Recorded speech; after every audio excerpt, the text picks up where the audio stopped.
नमस्कार, आप देख रहे हैं फुटकर न्यूज। मैं हूं आपके साथ निधि विनोदिया। विधानसभा चुनाव के पहले ओबीसी को आरक्षण देने के पीछे सरकार की मंशा क्या है? जनसंख्या नियंत्रण प्लान के पीछे क्या सरकार वोट को बटोरना चाहती है? आज इन्हीं विषयों पर बात करने के लिए हमारे साथ है सरोज कटियार जी, जो कि एक सक्रिय सामाजिक सेवी भी है। सरोज जी, आपका बहुत बहुत धन्यवाद हमारे चैनल से। धन्यवाद निधि, आपको भी। सरोज जी, सबसे पहले मैं आपसे पूछना चाहती हूँ कि मेडिकल की परीक्षा में सरकार ने ओबीसी को 27% का आरक्षण दिया है, साथ ही साथ जो 10% आरक्षण है उनको दिया है जो आर्थिक रूप से कमजोर है जी। तो इस फैसले से पिछड़े वर्ग के लोगों से वोट बटोरने का, लोगों को लुभाने का क्या ये तरीका है? इसके पीछे क्या बीजेपी का ये मास्टर स्ट्रोक है? अभी तो यही कहना चाहेंगे, क्योंकि यदि जो 27% आरक्षण मिला है अभी हाल ही में सरकार के माध्यम से, लेकिन मुझे लगता है कि कहीं न कहीं सरकार को जो नियत है ना, यदि सही नियत होती तो ये सरकार जो है दूसरी बार आई है, और इसके पहले भी ओबीसी का आरक्षण दिया जा सकता था। लेकिन कोई बात नहीं। 27% का जो आरक्षण मिला है उसमें जो अंदर, यदि हम जाना चाहेंगे, यदि हम अंदर जाएंगे तो सरकार ने जो प्लान बनाया है आरक्षण के पीछे, 27% आरक्षण ओबीसी को तो मिल ही रहा है, लेकिन उन्होंने विकेंद्रीकरण किया है। 27% में भी उन्होंने अंदर जो है अलग अलग भागों में 3 भागों में बांटा है। एक भाग उसका है पिछड़ा वर्ग, दूसरा है अति पिछड़ा वर्ग, और तीसरा है जो है सर्व पिछड़ा वर्ग, है ना। तो पिछड़े वर्ग में उन्होंने 7% का आरक्षण दिया है। दूसरा जो है अति पिछड़ा वर्ग है, उसमें 9% का आरक्षण सरकार ने जो बांटने का प्रयास किया है। इसके बाद जो थर्ड जो विकेंद्रीकरण का दिशा है उसमें उन्होंने 11% का दिया है। इस तरीके से 27% आरक्षण को भी उन्होंने बांटने का काम किया है। 7% आरक्षण में जो उत्तर प्रदेश को ही ले ले यदि, तो उत्तर प्रदेश में 7% आरक्षण में जो है सुनार है, चौरसिया है और कुर्मी है और यादव है, ये सब आएंगे। और जो अति पिछड़ा वर्ग है जिनको 9% आरक्षण मिलता है, उसमें गुर्जर हैं और भी जो छोटी छोटी जातियां हैं, जो 65 जातियां हैं उत्तर प्रदेश की, उन जातियों को बांटा है। फिर 11% में भी जो है उसमें जो है निषाद है, मल्लाह है, ऐसे लोगों को भी बांट करके आरक्षण का प्रावधान किया है। एक्चुअली में एक जो पिछड़ा वर्ग है, पिछड़ा वर्ग इस देश में 52% है जो पुराने रिकॉर्डों के अनुसार, और कहीं ना कहीं ओबीसी की जो मात्रा है, पिछड़ा वर्ग की जो मात्रा है इस देश में बढ़ी ही बढ़ी है। पिछड़ा वर्ग के बगैर के बिना सरकार और सियासत कभी भी नहीं बन पाती है, ये बात सरकार जानती है।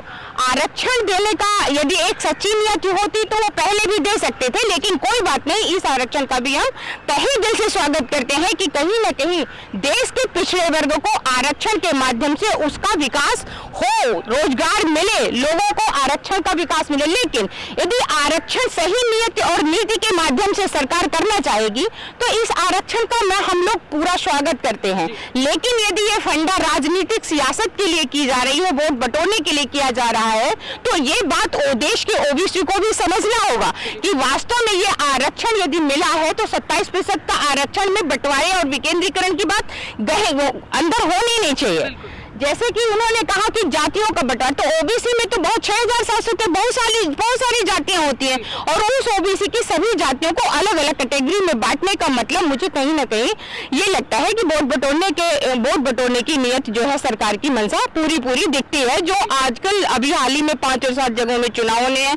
इसके बाद त्रिपुरा और कर्नाटक में भी चुनाव होने हैं, इसीलिए गवर्नमेंट ने त्रिपुरा और जैसे कि 5 राज्यों में चुनाव होने वाले हैं, क्या ये वोट बटोरने की राजनीति है?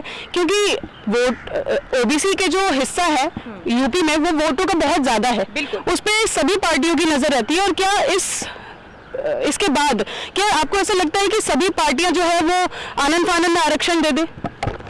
जो अभी हाल ही में नए मंत्रिमंडल का विस्तार हुआ और ओबीसी के कई मंत्रियों को नए चेहरे के रूप में लाया गया, उसका हम स्वागत भी करते हैं।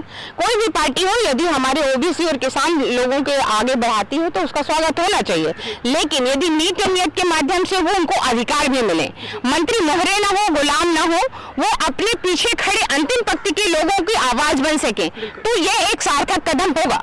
लेकिन मुझे लगता है कि हाल ही में जो मंत्रिमंडलों के चेहरे आए हैं, ओबीसी के उत्तर प्रदेश के कई चेहरे सामने आए हैं, लेकिन उन चेहरों के माध्यम से हाल ही में 2 दिन पहले भी एक प्रेजेंटेशन के टाइप का दिखाया गया है कि इसमें आरक्षण सरकार दे रही है, और उन्हीं चेहरों को सामने ला करके ये रखा गया कि हम आरक्षण देते हैं। आरक्षण तो इसके पहले भी मोदी सरकार या तात्कालिक सरकार दे सकती थी और योगी सरकार दे सकती थी।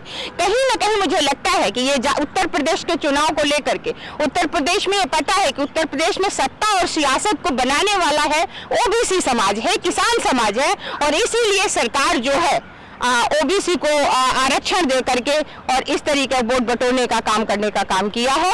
लेकिन यदि वोट बटोरने के साथ वो नीति और नियत में एक सच्चापन दिखाती है तो ये आरक्षण ओबीसी के लिए काफी बेहतर है। सरोज जी, कुछ दिन पहले कैबिनेट का विस्तार होता है, उत्तर प्रदेश से 7 मंत्री दिए जाते हैं जिसमें सबसे ज्यादा संख्या ओबीसी के मंत्रियों की रहती है। उसके बाद फिर देखते हैं ओबीसी को आरक्षण मिलता है। सरकार का ओबीसी के प्रति इतना उदार रवैया पहले भी देखने के लिए मिला या फिर ये सरकार की कुछ गुणागणित है? देखिए, ये सत्ता और सियासत चलाने वाले लोगों को पता है कि इस देश में 100 में 60% करीब करीब इस देश का ओबीसी समाज है और ओबीसी समाज ही सत्ता और सियासत को बनाता है। ये बात सत्ता के लोग जानते हैं। और इसके पहले योगी जी के मंत्रिमंडल में भी काफी लोग चाह रहे थे, लेकिन ओबीसी का जितना अधिकार और जितना संघर्ष और उनके हक हुकूक की लड़ाई लड़नी चाहिए थी वो उत्तर प्रदेश में पूरी नहीं हुई। कहीं ना कहीं जो कोरोना काल में जो रवैया रहा और भी कई चीजें जो उत्तर प्रदेश की उत्पीड़न की स्थिति हो या किसानों को लेकर के हो, कई चीजों में कई मुद्दों में सरकार फेल रही है। और उस भारापाई को पूरा करने के लिए और इस जब ऐसी स्थिति हुई कि भारापाई बहुत ज्यादा विकटन हो गया और ये मुद्दे की लड़ाई नहीं लड़ सकी योगी सरकार, तो फिर उत्तर प्रदेश में और उत्तर प्रदेश को या अन्य चुनावों को लेकर के सरकार को कहीं ना कहीं ओबीसी के लिए सोचना पड़ा। और उत्तर प्रदेश चूंकि हाल ही में चुनाव होने वाले हैं तो उनको ये पता था कि ओबीसी उससे छिटक गया है। कुछ जातियां उनके साथ हैं, लेकिन जो अधिकतर ओबीसी की जो जातियां हैं, जो कमजोर जातियां हैं, वो बीजेपी से कहीं ना कहीं जो एकजुट होकर के जो उनको वोट किया था वो खिसक गया। ये उन्होंने अपने सर्वे में निकाला और उन्होंने ये डिसीजन लिया, ये प्लान बनाया कि ओबीसी को यदि नहीं बांधा गया तो सत्ता और सियासत दोनों जा सकती है। इसलिए सत्ता और सियासत को बचाने के लिए ओबीसी के आरक्षण को आनन फानन ला करके इसको पारित कर दिया गया। 27% और 10% कमजोर वर्गों को आरक्षण दिया गया। लेकिन जैसा कि मैंने पहले भी बताया कि इस आरक्षण के पीछे यदि सरकार की मंशा यदि ओबीसी के हक और अधिकारों की प्रतिनिधित्व देने का मामला है तब तो बेहतर है। लेकिन यदि इस आरक्षण को विकेंद्रीकरण करके 3 भागों में बांट दिया गया तो फिर ओबीसी को आरक्षण के साथ साथ कहीं ना कहीं एक साजिश है जो एक केवल अपने मंत्रिमंडल और लोगों को मोहरे लगा करके ओबीसी के चेहरों को सामने ला करके उन्होंने एक भारापाई पूरा करने का काम किया है। लेकिन ये तो आगे ही देखा जाएगा कि ओबीसी किस ओर जाता है और किस करवट बदलता है सरकार सत्ता और सियासत के लिए। सरोज, आरक्षण की अगर बात करें तो एक आरक्षण महिला आरक्षण भी है।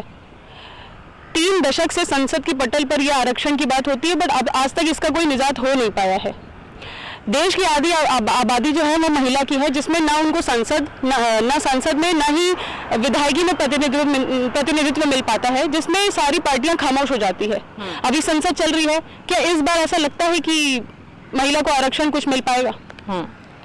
महिला सशक्त होती है तो परिवार सशक्त होता है, परिवार सशक्त होता है तो देश सशक्त होता है, नई पीढ़ियां तैयार होती हैं। महिला सशक्तिकरण का नारा देने वाले जो सरकारें रही हैं तो महिला सशक्तिकरण केवल कह देने और नारा से नहीं बनती है, बल्कि महिलाओं को अधिकार और प्रतिनिधित्व भी देना होगा, जो कि आजादी के बाद कभी भी कोई भी दल हो, किसी भी दल की बात मैं कर रही हूँ, कोई भी दल महिलाओं को जो आधी आबादी के तहत वैसे तो उनको 50% आरक्षण मिलना चाहिए, लेकिन 50% आरक्षण नहीं, जो संविधान के तहत 33% का आरक्षण जो कई दशकों से चला आ रहा है, जो 2010 में भी राज्यसभा में पारित भी हो चुका है महिला आरक्षण, उस पारित हुए सदन में बिल को लोकसभा के माध्यम से बिल के रूप में वो पारित नहीं हो सका।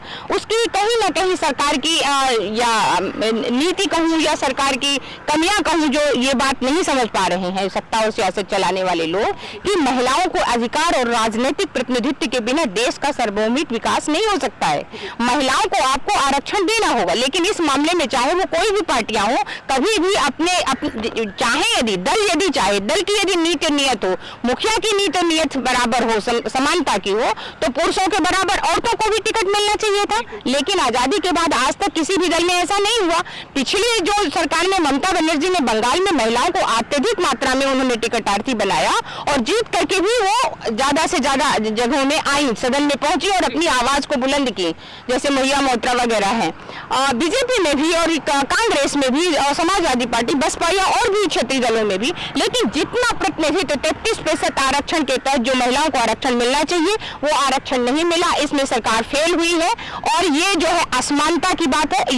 ये बिल पास हो जाना चाहिए था। अभी हाल ही में जो है जनता जदयू दल, ये बीजेडी का कौन से दल के किसी व्यक्ति ने सदन में, सांसद ने ये बिल को पारित को अभी इस बात को, मुद्दे को गरम हुआ है कि आरक्षण का बिल, महिला आरक्षण का बिल पास होना चाहिए। और मुझे लगता है कि सरकार को भी इस जगह, इस धारा को, इस दिशा को समझना होगा कि महिलाओं के आरक्षण के बिना, महिलाओं के प्रतिनिधित्व के बिना कोई भी सत्ता और सियासत बहुत सार्वभौमिक विकास नहीं कर सकती है, क्योंकि इस देश के विकास में जितना पुरुषों का योगदान है उतना महिलाओं का योगदान है।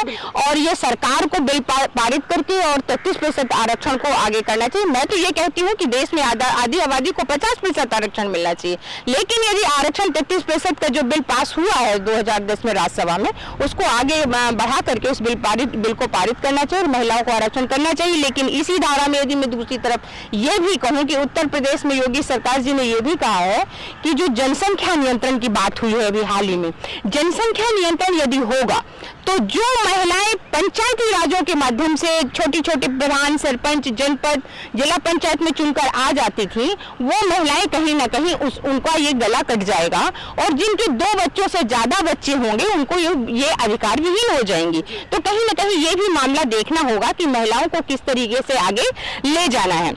मैं आपके चैनल के माध्यम से ये अपील करना चाहती हूँ कि इस देश में हर दल, जितने भी इस देश में दल चलाने वाले लोग हैं, उनको ये तय कर लेना चाहिए, मानक तय कर लेना चाहिए कि हमें 33% टिकटार्थी बनाना ही होगा। यदि उत्तर प्रदेश में 403 यहाँ पर सीटें हैं और 403 में केवल अभी 38 महिलाएं हैं सांसद, तो इसको जो है, इस धारा को और इस प्रतिनिधित्व को आगे बढ़ाना होगा। महिला आरक्षण हमारी पुरजोर मांग है हर दलों से और ये इकट्ठा होकर के इस महिला आरक्षण को पारित करें, क्योंकि बिना महिलाओं के प्रतिनिधित्व के किसी भी देश का सर्वांगीण विकास नहीं हो सकता है। तो ये भी हमारे साथ सक्रिय समाज सेवी सरोज कटियार जी, जिन्होंने बड़ी बेबाकी से अपनी बातें रखी ओबीसी आरक्षण पर। साथ ही साथ उन्होंने बताया कि महिला आरक्षण अगर मिल जाता है 33%, तो महिलाओं की भूमिका कितनी अहम हो जाएगी इस आरक्षण के बाद। ऐसे ही अन्य इंटरव्यूज के लिए देखते रहिए फुटकर न्यूज। लाइक, शेयर, सब्सक्राइब करें और बेल आइकन दबाना ना भूलें। नमस्कार।